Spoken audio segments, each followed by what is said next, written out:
Qu'est-ce qui va disparaître dans votre métier? En tant que dirigeant d'organisation professionnelle, vous vivez au quotidien plein de changements dans la manière d'exercer votre métier. Il est intéressant de rassembler en un même endroit la liste d'un certain nombre d'outils et de pratiques qui sont en train de disparaître dans votre quotidien. Les raisons profondes qui expliquent ces disparitions sont détaillées dans les vidéos qui leur sont dédiées, mais il nous a semblé intéressant de rassembler ici les effets pour prendre la mesure de l'impact des mutations en cours. Tout d'abord, parlons de la disparition des newsletters papier. J'adore cet exemple parce qu'il est marquant. Vous savez mieux que quiconque que le temps minimum de conception graphique et d'impression d'une newsletter papier est d'1 à plusieurs mois. Ce support d'information, aujourd'hui, ne peut plus prétendre à diffuser des news au sens nouvelle du terme. Vos adhérents auront déjà depuis bien longtemps une information sur Internet ou sur les réseaux sociaux avant même que votre newsletter papier arrive dans leur boîte aux lettres. Le deuxième exemple intéressant est celui de la disparition de la newsletter email.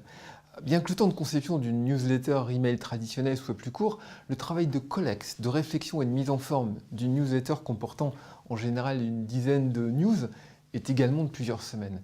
Et la périodicité moyenne des newsletters email est souvent mensuelle. Même cause, même effet. Il est probable que vos adhérents auront également déjà eu les informations par Internet ou les réseaux sociaux avant l'arrivée de votre newsletter par email. De plus, tous les professionnels que nous sommes abonnés à 5, 6, 10 newsletters email quand c'est pas beaucoup plus. Et chaque matin en arrivant au bureau, nous avons tous le même réflexe qui est de trier la longue liste des emails entrants en mettant systématiquement de côté ou à la poubelle tout ce qui n'est pas absolument indispensable. Les newsletters en font malheureusement partie. Et ça correspond également à l'évolution du mode de consommation de l'information. Nous consommons l'information de manière immédiate et de manière fractionnée. Les nouvelles technologies permettent aujourd'hui de répondre à ces nouveaux besoins de consommation en matière d'information et permettent de mettre en place pour les organisations professionnelles des systèmes de diffusion de l'information qui soient adaptés aux besoins de vos adhérents pour vous assurer que l'information que vous leur envoyez soit bien lue. Un autre exemple intéressant est la disparition des réunions physiques.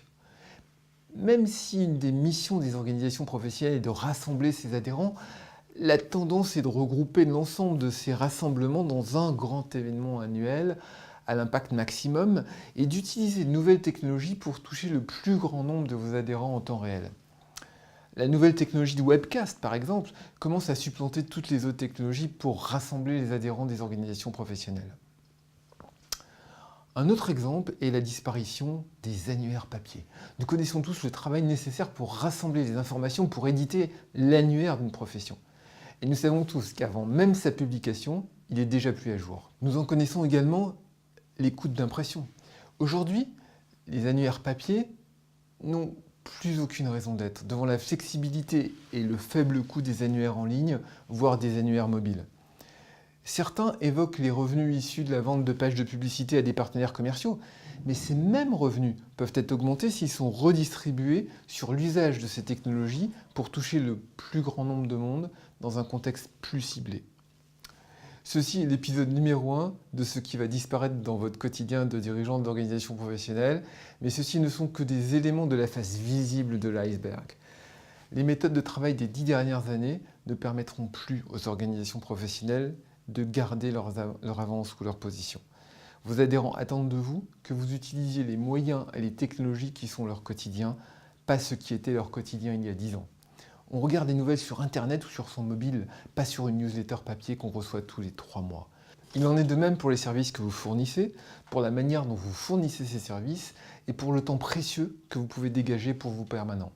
C'est à la technologie de s'occuper des tâches répétitives pour vous laisser vous concentrer sur ce qui vous permettra de faire avancer votre organisation professionnelle. Chaque OP est différente.